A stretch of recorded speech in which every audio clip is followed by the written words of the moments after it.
Hello gamers, welcome to another edition of Magehammer's Musings. So, I have found myself in one of those strange situations where I am in the mood to play trading card games, and I have been playing face to face, and in my most recent video you saw PvP against Applesauce Rex. And most of the games that I'm into right now, with the exception of Ward, are very difficult to play two-handed because there's so much going on each turn. I mean, they're easy, pretty much easy systems. It's just that they are designed to really be, like trap cards, or, the equivalent of trap cards, or, playing. It's just a little difficult to play solo. Now, I came up with a solo system for Cardfight Vanguard a while back, and there are several videos on my channel featuring my solo, and that worked out really well. But I haven't really designed solo for, like, Elestrals yet. I haven't played Elestrals enough to really get my head around how to do a solo version. I know how to play the game. I've figured out the game. It actually is pretty simple, but trying to run two-handed against myself, I think is just a little too much cognitive load, I believe we call it in our in my educational parlance. So I decided not to do that. So instead, what I decided to do is I'm going to make a musings video, and I'm kind of riff about why I love trading card games, since that's the season I'm in right now. And the more I've thought about it, the more I think there's a couple of things. One, I love the camaraderie and the trash talking back and forth between me and my opponent. Just the the social aspect of it, getting together, hanging out, doing something you both enjoy, and seeing where the game goes, and just kind of, the thrill of what cards can bring to the table, literally. That's one of them. The next one is that I'm fascinated by how you can take these little squares of cardboard, put some pictures and words on them, and then suddenly you've got a game. I think that's fascinated me from the very beginning with Magic the Gathering when I first started playing. Well, I started with Spellfire, but then Magic the Gathering really, that's truly the king of all trading card games. But just that whole idea of, like, the cards represent creatures. Now, obviously, I'd played with miniatures before. I had played Dungeons and Dragons with miniatures in my early days, and, like, miniatures representing, soldiers on the field, pawns, even, chess, like, they represent. But then you get the art on these cards, and it just also kind of brings it to life a little more. And the fact that you can create a game that uses cards that can do things and interact with each other is just fascinating to me. And obviously the possibilities are endless. Yeah. I tend to gravitate towards trading card games where I call my troops to the field and, try to take out my opponent's whatevers, right? Their creatures, their shields, their life points. I really gravitate towards those. I feel that might be why I haven't gotten into a game like Flesh and Blood, because Flesh and Blood, you take on the role of one character, and then you bring out your weapons, and your weapons start to break apart, and you bring out better weapons, and there's different tactics you can use and so forth. I've never really played it, but it's like, I see it as almost like a role-playing trading card game, like where you're playing the role of this character here on the field, and you're trying desperately to win the battle against someone else. Now, I'm sure that sounds really exciting to other people, and I'm not gonna say it doesn't sound good to me. It's just that I prefer being able to bring my troops out, use different traps and different abilities and spells to kind of counteract what my opponent's doing, while also trying to get in there and get done what I need to get done. So those are the kind of games I tend to gravitate to. If you go back and look at my video, my current games I'm engaged with, all of them I think fit that bill quite nicely.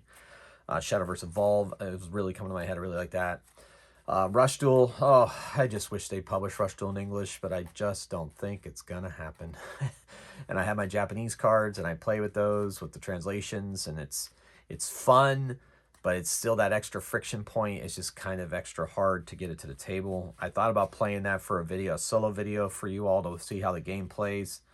But it's just because of the trap cards and you know, the decisions you have to make against your opponent, it just, I don't have a good solo version of it yet. And that's, you know, thank goodness I can play that game digitally though. So that's really helped. Yeah. And then I like the idea of, this is a game and it's very portable, right? You just take the game, you take it, you can set it out on a table and start playing, take it wherever you want, pack it back up in a box, and, you know, go. Some games require tokens. Those aren't too much more to carry around. I am obsessed with playmats, so I take my playmat with me as well. But that's still, I can fit everything in just a nice, easy bag, take it with me wherever I go. Some card games don't require any tokens or anything like that, and I can do without a playmat at first and just sit down and play against somebody. That's really appealing to me. And I think that's one of the main draws of trading card games is their portability, and they don't take up as much space as, let's say, Warhammer or a miniatures game, or even all the books for role-playing games. And if you're into miniatures where you're role-playing games too, that takes up a lot of space. And that's a lot to haul with you to game night and stuff like that, which, you know, it has its charms, but I guess I prefer to travel light in most instances of my life. And trading card games give you a huge amount of fun in a very small package.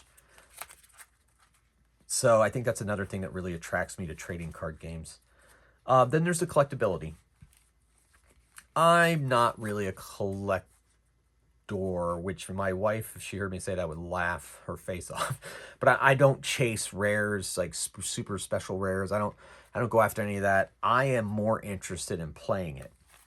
But what I mean by the collectability aspect of it is, I could buy a pack, find a card that fits perfectly into a deck that I'm trying to build or that I can run, and then that deck becomes yours. Like, you came up with the idea, you put it together. Yes, of course, sometimes we use net decks, you know, and sometimes, you know, obviously the starter decks, I keep them this way for a while until I learn to play the game. That helps balance it and teach it to other people much easier. But then off to the side, I have decks that I built, like, for example, in the Star Wars Unlimited game that you just saw on me playing Applesauce Rex. I ended up building that deck like the one that I played against him. I popped open my packs, I organized the cards, and then I tried to build a deck around Obi-Wan Kenobi. And I did, and it was just a lot of fun. But that deck, I hadn't seen that deck anywhere online. I doubt it's competitive. I don't really care. I just took it, I built it, and it was mine. And I think that's really, really fun. And a fun aspect that you can really customize a game. Most of these trading card games, you can customize them and they become your own. Now, there are some games that, of course, have, you know, certain decks that are out there, and those are the ones that you got to play. And that's fine too, because that can be fun because you can learn how to pilot the deck that maybe somebody else designed. But I think it's just really fun that you can design a game, design your own deck and play it. And then you can all constantly upgrade it, or, you know, even downgrade it, I guess. But you can change it and you can play it, and it's just a lot of fun. I like the physical tactileness of card games. That's why I love my digital card games, because I get to play my digital card. I get to play card games. But of course, much like the difference between digital books and physical books, there's just something about taking these cards, popping them down, exhausting them, you know, shuffling them. Like, I just think that's like therapeutic for me, and I really think that's really, really fun. Art, I love the different art that these card game companies create for their cards. And just, I mean, cards, you know, the Shadowverse cards I showed in my other videos, the Cardfight Vanguard art is just exceptional. Shadowverse is exceptional. The Grand Archive game, just all exceptional art. I love the Elestral art. It's kind of like cartoony, but at the same time kind of dark, which I really like. So that's one of the other things that's really drawn me to Elestrals, is the art style. Oh my gosh, the art on Rush Duel cards is just amazing. So I really love the art, and I think that's a really fun aspect, is to open up a pack and then just look at the pictures. Like, let alone what the card can do in the game, but just look at the pictures and just look how cool they are. So the other thing is, I know people might scoff at what I'm about to say, but technically, especially with modern day card games, you can literally buy a starter deck and just play the game. Like, you can treat it almost like a board game. You grab the starter deck, you play the starter deck against your friends, and they have a starter deck, and it's just a fun time. You don't even have to go and build decks, right? And it's just pick up and play. Don't have to stress. Just, you learn how to play the game, you play the game, and you try to, you know, win out. They've gotten really, all the companies seem to have gotten much better about creating good starter deck to get you really into the game, but also provide you with a satisfying play, right? In the old days, starter decks were not great. And then, because they were trying to inspire you to buy more cards and update your deck.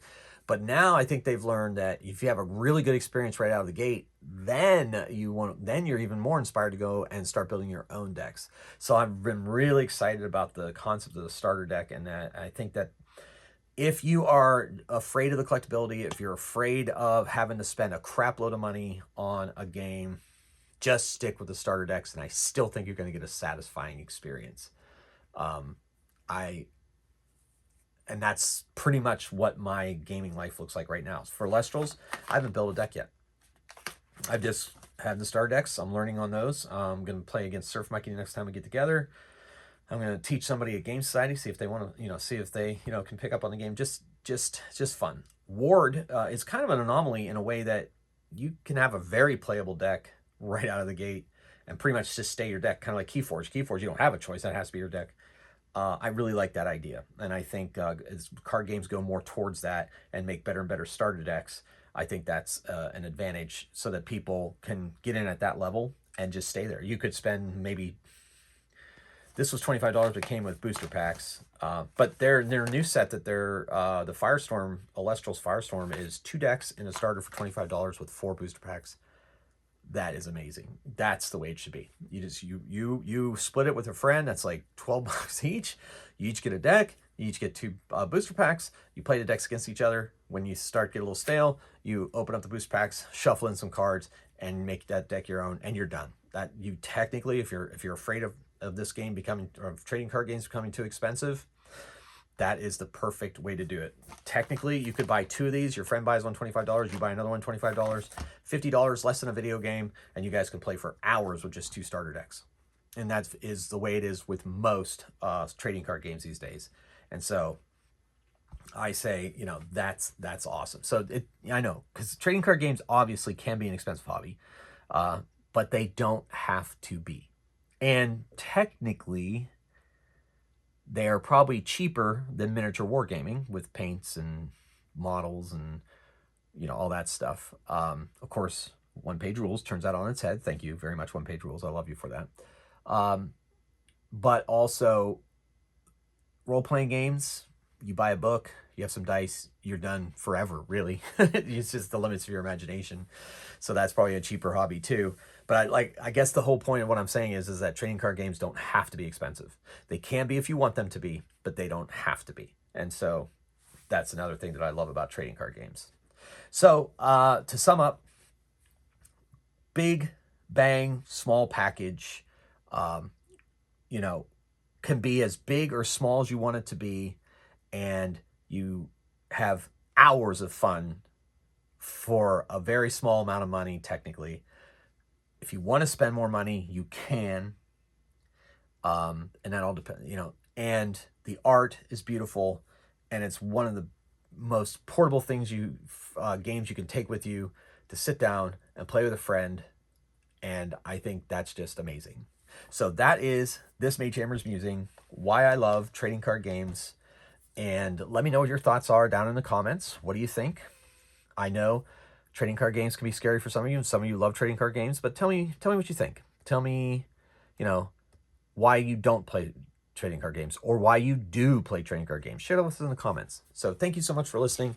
As always, I really appreciate all the support that you give me in these videos. Thank you so much for listening. And until next time, keep on rolling dice, slinging cards, and playing games. Mage Hammer out.